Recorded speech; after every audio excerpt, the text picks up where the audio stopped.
Selamat datang di channel YouTube Borin Vlog.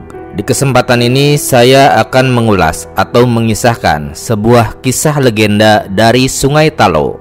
Sungai Talo yang ada di Sulawesi Selatan. Bagaimana kisah legenda, mitos, dan misteri Sungai Talo ini? Silakan disimak berikut ini. Sungai Talo adalah sungai yang membelah kota Makassar. Sungai ini bermuara di Selat Makassar, dan sungai ini melewati 3 kabupaten kota, yaitu Kota Makassar, Kabupaten Goa, dan Kabupaten Maros. Sungai ini memiliki panjang 10 km. Sungai Talo sangat erat kaitannya dengan buaya, dan ada sejumlah cerita rakyat yang mengisahkan tentang legenda buaya yang bernama Sinri Jala. Sinri Jala, yang mana kisahnya adalah berikut ini. Sahdan. Di zaman kerajaan dahulu, ada satu keluarga sepasang suami istri yang melahirkan anak kembar, seorang bayi perempuan dan seorang bayi laki-laki. Kedua bayi ini bentuknya seperti seekor buaya. Usai menyaksikan sang jabang bayi, maka si ibu membawa bayinya ke kawasan Sungai Talo. Di sanalah kedua jabang bayi buaya itu kemudian dilepas hingga tumbuh besar menjadi seekor buaya dewasa.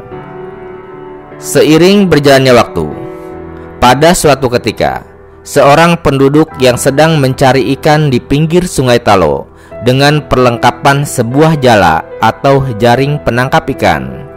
Di saat jala dikembangkan dan dibuang ke tengah Sungai Talo, kemudian menarik perlahan-lahan dan kemudian terasa amat berat.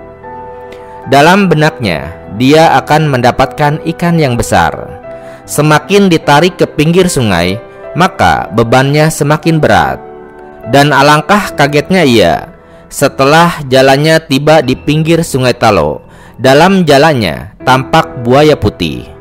Lalu si pencari ikan ini berlari kencang ke kampung dan memberitahu warga kampung jika ia mendapatkan buaya putih di dalam jalannya. Kemudian berdatanganlah warga masyarakat ke pinggir Sungai Talo tersebut. Setelah warga berkerumun, mereka kemudian menyaksikan buaya putih merobek-robek jala sehingga lalu terlepas dari perangkap dan selanjutnya kembali ke Sungai Talo. Berselang beberapa lama, si pencari ikan ini kembali ke Sungai Talo untuk kedua kalinya. Tidak lama kemudian, ia pun kembali membuang jalannya ke tengah Sungai Talo dan menariknya perlahan-lahan ke pinggir sungai. Kali ini, ia mendapatkan lagi seekor buaya, tetapi beda dengan buaya yang pernah didapat sebelumnya. Buaya yang dilihat kali ini adalah buaya berwarna hitam di punggungnya dengan belang kedua sisinya. Beda dengan jenis buaya lainnya.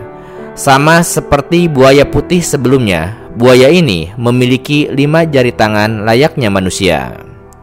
Si pencari ikan kemudian kembali lagi memberitahu warga, maka berdatanganlah warga ke lokasi kejadian. Kali ini, buaya kembali mengamuk dan merobek-robek alat penangkap ikan, yaitu berupa jala, dan lalu sang buaya turun kembali ke Sungai Talo. Hebohlah masyarakat menceritakan peristiwa tersebut. Ya, itu buaya putih dan buaya hitam atau buaya belang sangat ganas di dalam air. Bahkan, menurut penuturan warga, buaya putih sangatlah ganas di Sungai Talo dan terbilang sebagai penguasa Sungai Talo, dan ia mengomando semua buaya yang ada di Sungai Talo. Dan pada suatu ketika hujan terus-menerus selama 3 hari 3 malam, sehingga banjir melanda perkampungan dan salah seorang warga kampung melihat seekor buaya putih yang sangat jinak. Ada juga warga yang ingin membunuh buaya tersebut.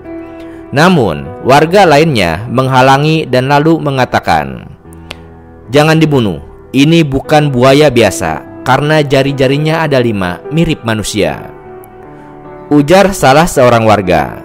Lalu terdengarlah berita ini ke telinga seorang ibu yang pernah melahirkan buaya kembar. Terbetiklah di hatinya kalau itu adalah anaknya. Maka sang ibu tadi berlari ke lokasi di mana buaya itu sedang dikerumuni warga masyarakat.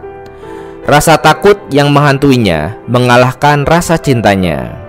Sebagaimana ungkapan bijak, kasih anak sepanjang jalan, kasih ibu sepanjang jalan.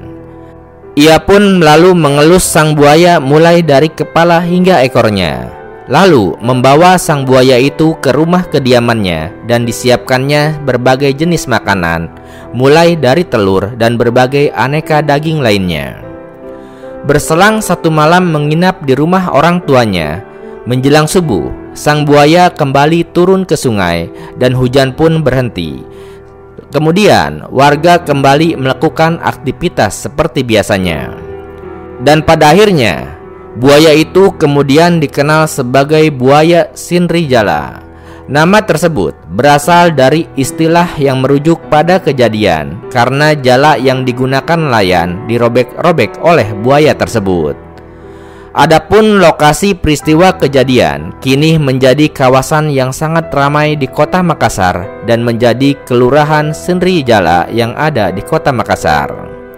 Masih terkait dengan legenda buaya di Sungai Talo, penduduk Makassar sendiri telah lama mengenal legenda Srinlijala.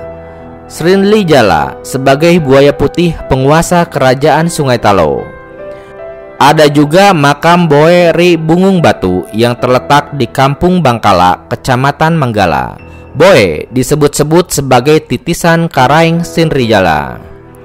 Cerita buaya putih dan makam keramat ini bermula dari zaman dahulu ketika Kampung Bangkala yang berjarak 8 km dari kota Makassar diserang oleh sekelompok orang yang mengancam perdamaian warga. Di tengah kondisi genting tersebut muncullah sebuah kisah penuh inspirasi. Pada saat penduduk Kampung Bangkala hampir menyerah dan kalah dalam pertempuran, datanglah seorang pemuda bernama Boe Ri Bungung Batu Titisan yang juga dikenal sebagai sang buaya putih, yaitu Karaeng Sinrijala. Dia diyakini berasal dari kerajaan di bawah Sungai Talo dan memiliki kekuatan yang luar biasa. Dalam cerita ini, ia melambangkan perlindungan dan keberanian dalam menghadapi ancaman yang datang dari luar. Boe Ri Bungung Batu Titisan memutuskan untuk membantu masyarakat setempat dan mengusir kelompok orang yang menyerang kampung tersebut. Dengan kemampuannya yang hebat, dia berhasil menghadapi musuh-musuh tersebut dan mengembalikan kedamaian ke Kampung Bangkala.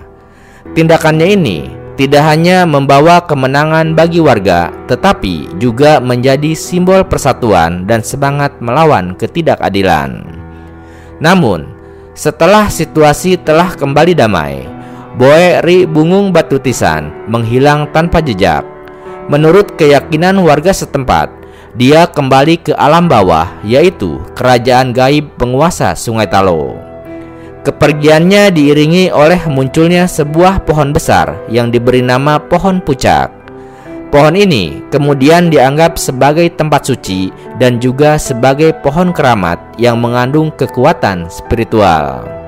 Pohon Pucak yang kini telah menjadi makam keramat menjadi titik fokus dalam perjalanan sejarah dan juga spiritualitas masyarakat setempat. Nah, itulah sekilas legenda dari Sungai Talo, yaitu legenda Raja Buaya Putih Sinrijala, yang mana konon adalah sebagai penguasa dari kerajaan yang ada di bawah Sungai Talo. Terima kasih sudah menyimak kisah ini di channel YouTube Borin Vlog. Di channel ini Anda juga bisa menyimak berbagai kisah legenda, baik itu terkait dengan asal-usul sungai maupun gunung, baik itu yang ada di Sulawesi maupun berbagai wilayah Indonesia lainnya. Terima kasih atas perhatiannya dan sampai jumpa di cerita lainnya.